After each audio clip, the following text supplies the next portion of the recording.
Hey everybody, Garcia here. Today we are going to infiltrate the enemy camp with some bluffing and some subterfuge in Spies and Lies, a Stratego story.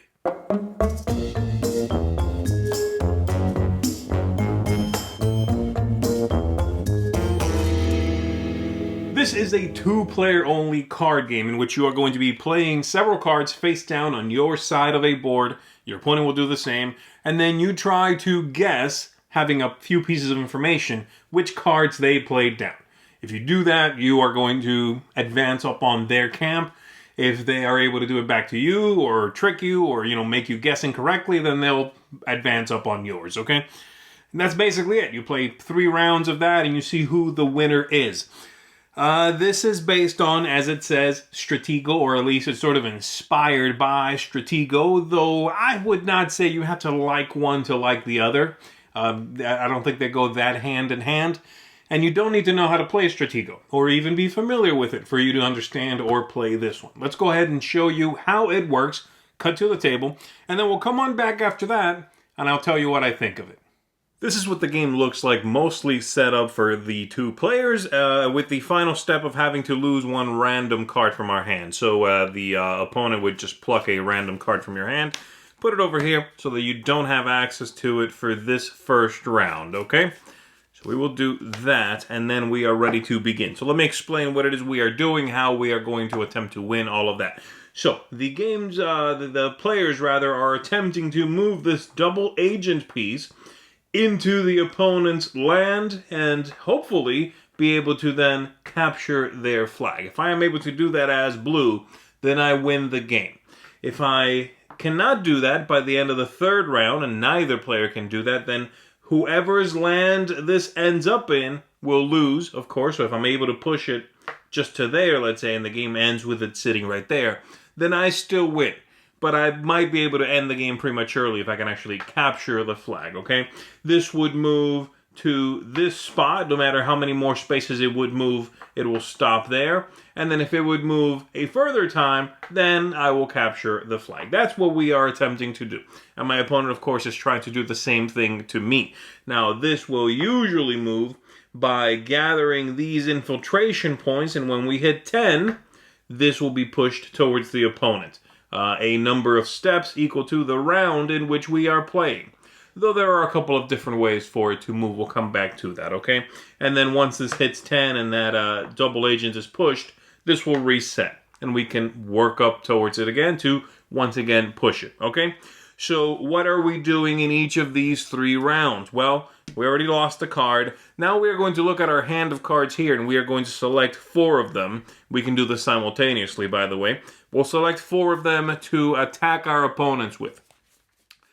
A couple of caveats here. We have to make sure that the cards go up in sequence, meaning I could put here the 1, then the 4, then the 7, then the 10.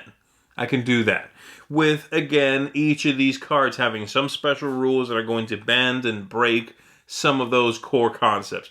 But let me just explain the absolute basics, and then I'll tell you how you can break all of that, all right? So I'll put one there, I'll put one there. I'm going to put this one here, and then I'm going to put this one there. And my opponent would do the same thing, okay? So I'm just going to go ahead and set them up with these. They're going to do that, and they'll do that. No, they'll do... Oh, yes, that's fine. Now, let's not worry too much about strategy right now. The strategery will come in later. There we go. Now, we randomly spun the card here, and it said red, so the red player will go first. And this is the second part. Once we've decided all this, we are going to, before we start guessing at each other's face-down cards, we need to flip over one of these intelligence cards. These intelligence cards are going to tell you some range in the numbers that we have to mark openly for our opponents. In this case, the 7, the 8, the 9, and the 10. We can leave that over here. So I'm going to take a look at these again, and I'm going to mark which of these are 7, 8, 9, or 10, and I'll put a token on that. So I'm going to say, okay, this one is one of those 4, and this is another one of those 4. My opponent would do the same thing. This is all to help the deduction / the bluffing, okay? There we go. So it would look like that. My opponent's saying those two, I'm saying these two. Great. And now starting from the red player, because of this card, they're going to guess on my number 1. So they will say any number they want to, right? They might say, okay, I think this is your 3. And then I reveal this card. It was not my 3. It's my number 1. And so obviously one of two things will happen. If they are correct, and it was indeed my number 3, or they would have said number 1, they neutralize this card. I'm going to turn it sideways, and they are going to get 2 infiltration points over here for guessing correctly. Whoop, like so. If they are incorrect, I am going to leave the card standing up just like this, and I am going to activate the power of the card, okay? And I'll come back to what they all do, but many of them move the infiltration marker towards 10 and then do some secondary power. We're going to go through them all a little bit later. Then it's my turn to guess on this one. I'm going to say, okay, this is your 2. And they flip it. Oh, it's their 3, so they activate their 3. Comes back over here. They say, this is your 5. And I flip it. Oh, indeed, it is my 5. Okay, I put that one sideways. It just does not trigger. They get 2 clicks on here. Okay? And so forth and so on until we've done all 4 of them. Once all 4 have been done, then we are going to, I'm going to pick up all 4 of these. This one can now go back into our pool of cards, the one that was out for the round. And from the 4 we played this time, my opponent's going to pluck one, and I don't have access to it for the second round, which we would now begin. I would also be the first player now, so we would flip this over, and again, we would do the same thing over there for my opponent.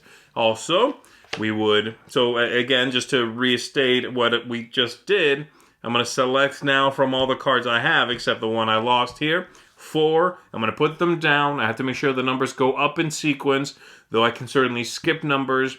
Once that's done, we're going to flip over one of these. We're going to mark the cards that have those numbers to help our opponent with their deduction.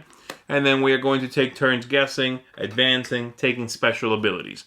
Once we are done with the 3rd round, someone will be declared the winner, either because this is on their side, or even before the 3rd round, if they can get to the moat and then advance further, they capture the opponent's flag, okay? So, let's talk about what the cards do. That's the meat of the game, right? So let's take a look at these cards and see what they all do. We're going to go through them numerically because it's the easiest thing to do. And a couple of rules I have not mentioned will make themselves available to be explained as I'm going through all of these cards. I'm just going to sort them, and we are good to go. So, what do we got? Most of these cards, unless they say so, are going to advance, assuming they are not guessed by your opponent and not neutralized. They are going to advance your infiltration marker here, equal to the number at the very top, i.e. the number of the card, okay? The 1 will do that, the 2, the 3, the 4, the 5 will not, the 7 will not, and the 9 will not, okay? All the other ones, when you trigger them, you advance that many infiltration markers. So, again, if my 6 is out there and you don't guess 6 on it, I go up 6 on here. Anything I would go above 10 for, though, I lose. I just advance the double agent, and then I reset. So I do lose the leftover, all right? Okay, so number 1 will neutralize my opponent's number 10, whether I guess correctly on it or not, and it'll also give me one of these tokens, which I'm allowed to, I start with one, and there's another one. I'm allowed to put these on a card before my opponent guesses, and if they guess right, nothing happens, I just lose it. But if they guess wrong, I get 4 more infiltration clicks, okay? That's what these are, and this character gives you another one. The number 2 is 2 points up on the infiltration track. And then also, if this is not guessed correctly, therefore it sticks around, every time I guess an opponent's card correctly, I am going to move up not just 2 clicks, but 4. Next up, this character here is going to cancel my opponent's 7, which is the bomb. No matter whether I guess correctly on it or not, I will neutralize that card. The number 4 is a very interesting one. This card allows you to break that very fundamental rule of having to put these cards out in sequence, okay? So I could, when I put these cards out, I could do 1, 5, 4, 8. And that's allowed. I could do 1, 3, 7, 4. I'm assuming, I'm doing this for the blue, by the way. I should do it for the other side, but you understand what I'm saying. It would be 3, 6, 7, and then the 4, right? So this one can allow you to break that rule. And when you have to give out information, you can lie about what the 4 is. You can choose to put a token, one of these tokens on it. You can choose not to. You can ignore that rule. So that's the 4. The number 5 does not advance you up on the infiltration points, but it does immediately, unless it's guessed, move up the double agent 1 click. The number 6 here allows you to either take the 6 infiltration points or use a card that was previously guessed by your opponent. The number 7 is the bomb. If this one gets through, your opponent does not guess it, the very next card your opponent would reveal, you automatically neutralize.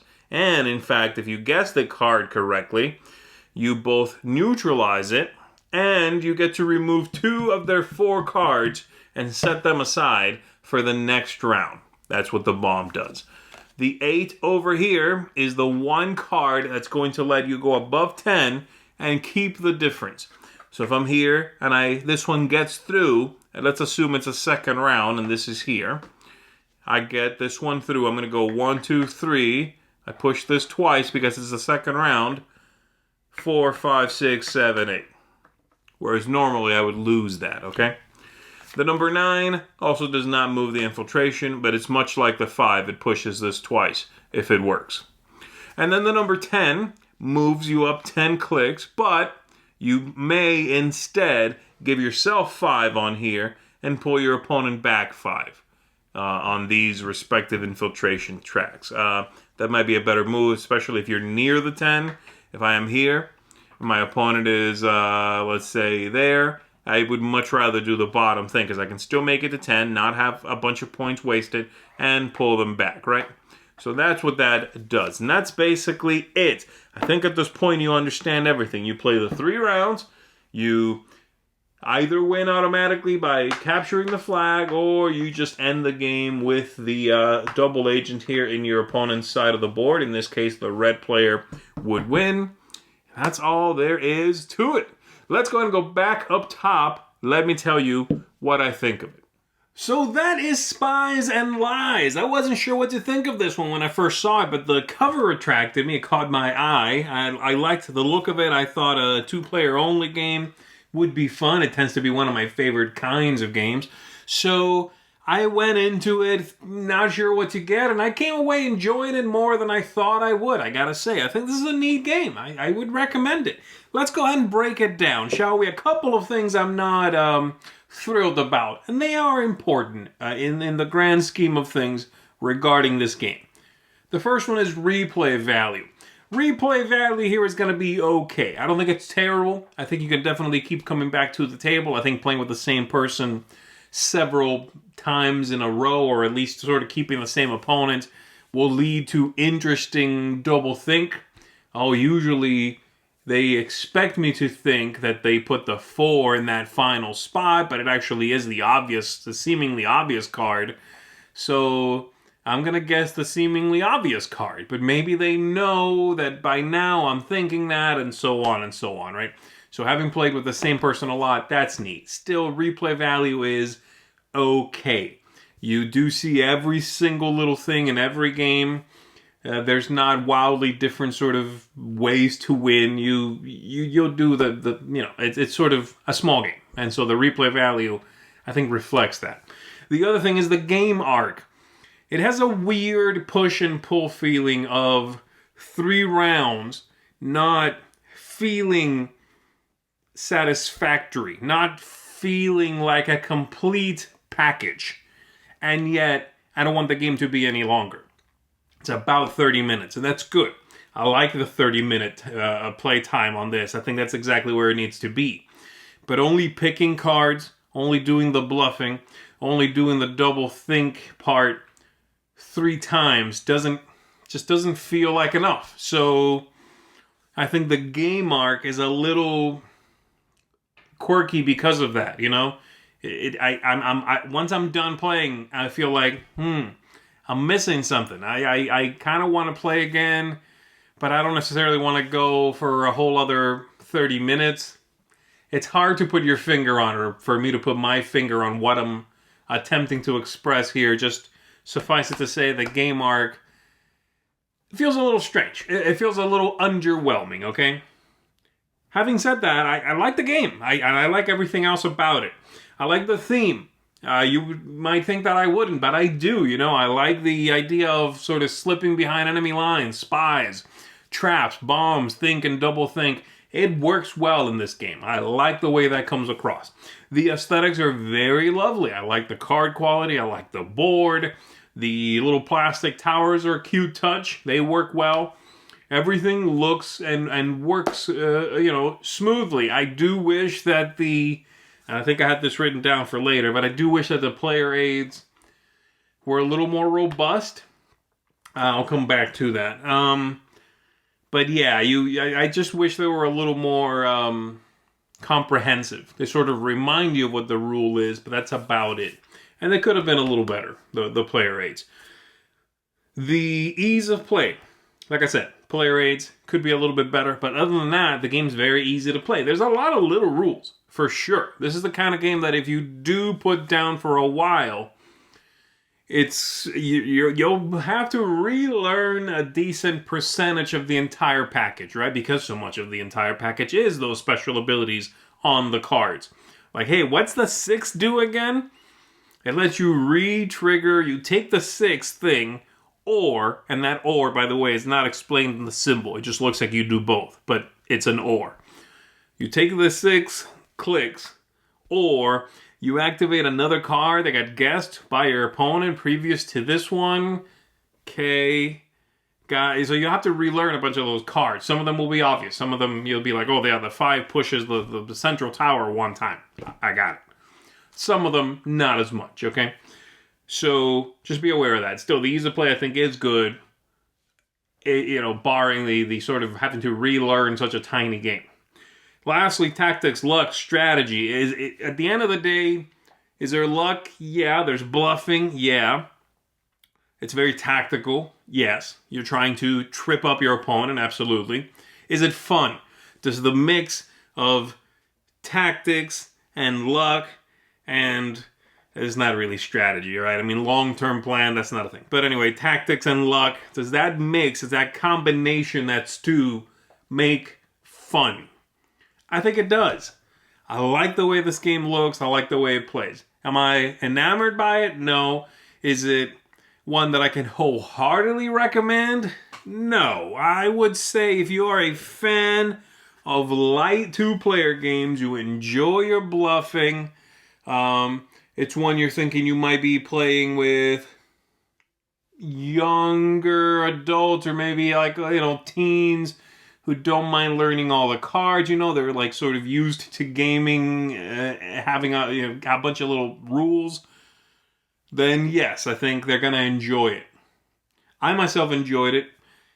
I also don't think it's necessarily woof, this is a keeper. It doesn't inspire that sort of fervor in me.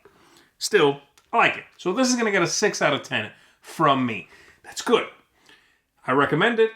Again, if you enjoy this kind of game, and don't worry about the whole Stratego story thing. I do worry that that's going to push people off or kind of make some folks out there who are sort of quote-unquote above mass market games recoil from this. Don't. This is cool. Try this out, okay? But yes, a 6 out of 10 is kind of where I'm sitting with this one. That's not bad, but it has to kind of find its audience, okay? And that's it for me. So that is Spies and Lies, a Stratego story. I'm Z Garcia. I'm going to see you on the next one.